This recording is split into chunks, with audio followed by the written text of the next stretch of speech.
Começando mais um CETFIB Entrevista. Lembrando que o CETFIB Entrevista é uma realização do Sindicato dos Empregados em Turismo e Hospitalidade de Francisco Beltrão. Eu sou Fernando Parzanello do Parza Digital e hoje recebo nos estúdios do CETFIB a psicóloga doutora Kellen Ferreira. Doutora Kellen Ferreira é formada em Psicologia pela FADEP de Pato Branco, especializando em terapia cognitivo-comportamental e psicologia hospitalar, e atende adolescentes e adultos. Tudo bem, doutora Kellen? Tudo bem, Fernando.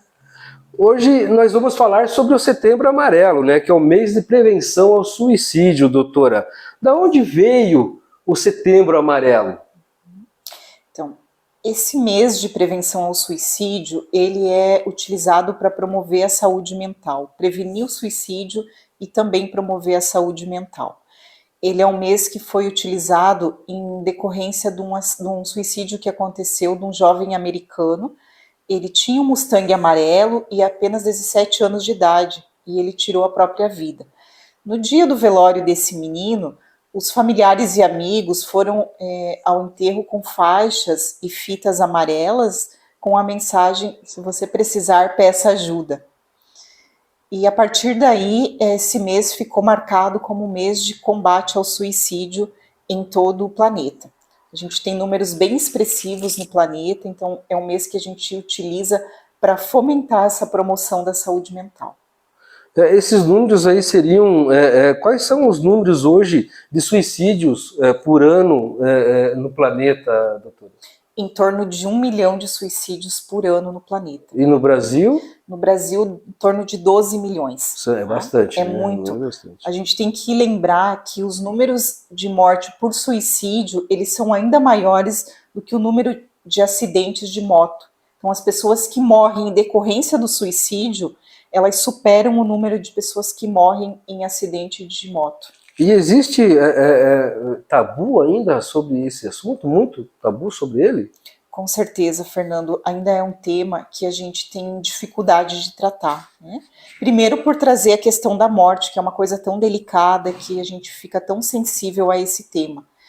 E segundo, porque a gente pensa que se a gente falar sobre isso, a gente vai estar fomentando ainda o ato do suicídio, né? Quando é o contrário, a gente precisa falar para poder promover.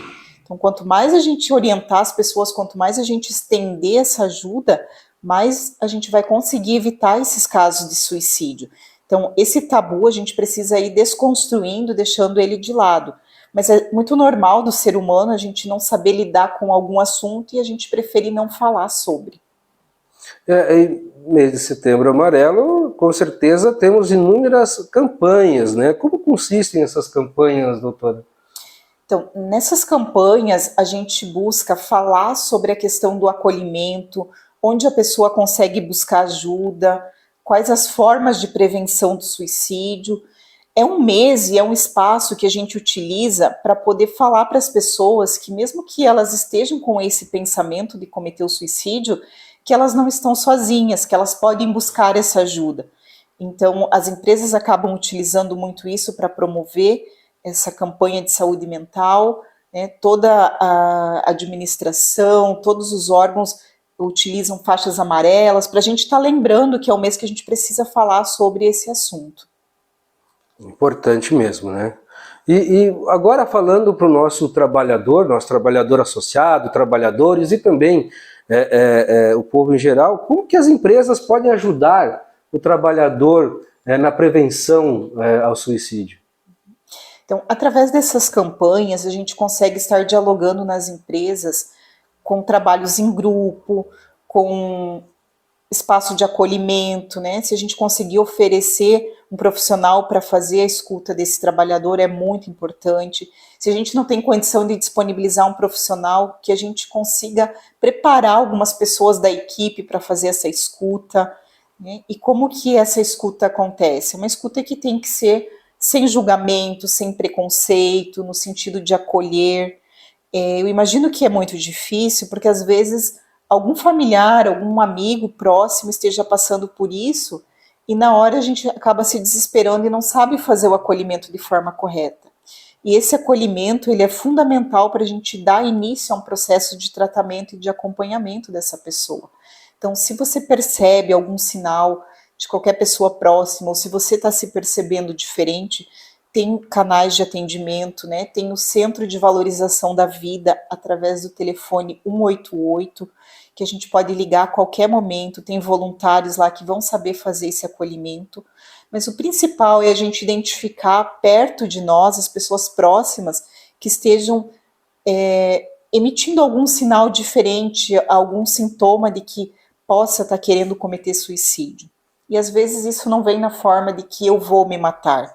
Às vezes a pessoa começa num estado mais deprimido, ela começa a dar sinais de que o que ela está fazendo não faz sentido, que ela queria sumir.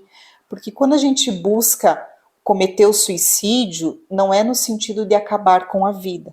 A consequência vai ser essa. Ela não quer deixar de viver, né? A pessoa não quer deixar de viver, certo, doutora? Exatamente, Fernando. Ela está querendo buscar uma solução para um problema que ela não está dando conta, uma situação muito desconfortável que está gerando sofrimento. Então ela quer acabar com o sofrimento e não com a vida. Ela não encontra uma saída, vamos dizer assim, né? Exatamente. E aí a única possibilidade que ela visualiza é o suicídio para acabar com aquele momento, né? Então, importante, Fernando, também ficar atento. Quando a pessoa dá alguns sinais, a gente nunca, jamais deixa essa pessoa sozinha. A gente vai formar uma rede de apoio para que ela se sinta amparada, a gente vai tirar de perto dela todas as ferramentas, armas que possam ser letais, né? É remédio, é uma arma branca, é uma arma de fogo, são ferramentas que possam vir a ser utilizadas para cometer o ato. Então a gente também tem que cercar essa pessoa e proteger ela, no sentido de amparar ela e não deixar ela jamais sozinha. Doutora, hoje você sabe, temos o nosso canal no YouTube, todos aí os trabalhadores acompanham, né? A maioria pelo menos acompanha aí o nosso canal no YouTube e também nosso Instagram, Facebook, e hoje praticamente todo mundo está nas redes sociais, né? E como que as redes sociais, a internet hoje influencia no suicídio? Então, é uma ferramenta maravilhosa, né, Fernando? Ela pode tanto ser utilizada para o bem quanto para o mal.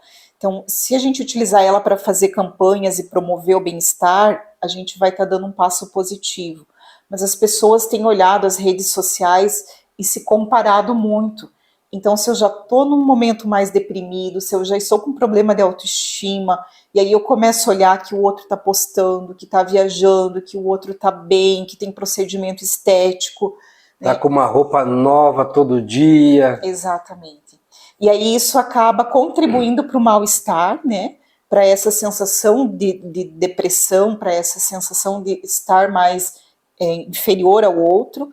E aí eu acabo, às vezes, não conseguindo acompanhar o ritmo de vida que a mídia está propagando, né? E penso no suicídio, penso em outras coisas, né? O suicídio, ele já vem de uma pessoa que tenha uma tendência à depressão, que está passando por um processo depressivo, doenças psicóticas, esquizofrenia, que faz acompanhamento, que vai estar utilizando álcool, drogas, então tudo isso potencializa, né? As pessoas que estão em acompanhamento, elas também estão nesse risco, mas elas estão um pouco mais amparadas, porque elas já conseguiram verbalizar isso e provavelmente o profissional já identificou que ela tem essa tendência e vai criar essa rede de apoio que a gente falou. Então não é que todas as pessoas que fazem tratamento para depressão, elas estão propensas a cometer o suicídio. Elas estão mais amparadas por profissionais, mas a depressão em si, ela é um fato gerador que pode levar ao suicídio. Doutora, eu digo assim, como ajudar quem está sofrendo? Eu digo não só o parente mais próximo, pai, mãe, irmão, marido, esposa, mas também o próprio trabalhador que está vendo que ele, digamos, a maioria se conhecem já há algum tempo, né? E como que ele pode ajudar a ver o colega de trabalho ali, que sinais, como que ele pode ajudar nesse sentido para passar um encaminhamento, alguma coisa assim, doutora? Conversando, né? A gente tem muita dificuldade de tocar nesse assunto, por ser aquele tabu que a gente falou lá no início, Então a gente acaba tendo medo de perguntar para o outro se ele está tendo algum pensamento suicida, alguma ideação. Mas sempre o diálogo é a melhor forma de ajudar. Então a gente se colocar à disposição, a gente tentar entender o que essa pessoa está passando, né? E não diminuir o sentimento dela, porque às vezes a gente vai com aquele discurso de que isso vai passar, não é nada. Dá aquele tapinha nas costas, para de besteira, para com isso. Não, tem que escutar e avaliar, né, doutora? Isso, é uma escuta sem julgamento e com a intenção de ajudar, né? Então, o excesso de cuidado, ele nunca é demais, né? A gente nunca pode perder alguém por conta de ter medo de falar ou de buscar ajuda. A gente tem que, sim, enfrentar isso. Então, diagnosticou que tem um colega que está passando por isso, vai conversar e vai buscar apoio, vai construir essa rede de apoio para ajudar esse colega. Muito bom, informações muito importantes, doutora. E o nosso CETF Entrevista está chegando ao fim, né, de hoje.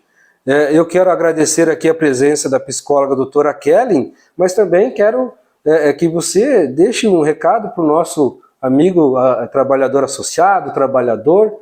Então, para identificar, percebendo qualquer mudança de comportamento, né? A gente convive com os colegas quase que diariamente, com os familiares, com os amigos, então a gente entende que tem uma mudança de comportamento aí. Às vezes a pessoa está deixando de fazer coisas que antes ela fazia, que eram agradáveis, e hoje isso já não tem mais sentido para ela. Qualquer sinal, qualquer mudança de comportamento pode sinalizar um estado, né, de depressão, estado deprimido e uma tendência ao suicídio. Se você identificou isso, você pode criar essa rede de apoio com a equipe que trabalha com a pessoa, né, conversando com os familiares, e aqui no sindicato a gente tem um espaço de acolhimento. Então o sindicato vai saber orientar e encaminhar vocês, né, para um profissional adequado, para um espaço de escuta e fazer todos os encaminhamentos que sejam necessários para ajudar essa pessoa. Importante saber que vocês não estão sozinhos, vocês têm esse espaço de escuta e acolhimento aqui no próprio sindicato. Agradeço, doutora Kelly, a sua presença aqui em nossos estúdios, informações importantíssimas, né, sobre o Setembro Amarelo, mês de prevenção ao suicídio, né, e muito obrigado por estar aqui com a gente, tá bom? Obrigada, Fernando, obrigada pela oportunidade de falar desse assunto tão importante. Lembrando que o CETFIB Entrevista é uma realização do Sindicato dos Empregados em Turismo e Hospitalidade de Francisco Beltrão. Eu sou Fernando Parzanello do Parzia Digital e se você gostou desse vídeo, não esqueça de curtir e compartilhar ele em suas redes sociais. E se assistiu pelo nosso canal do YouTube, não esqueça de curtir, inscrever-se e ativar as notificações no sininho para ficar por dentro de tudo que acontece aqui no nosso canal. Um grande abraço e até mais!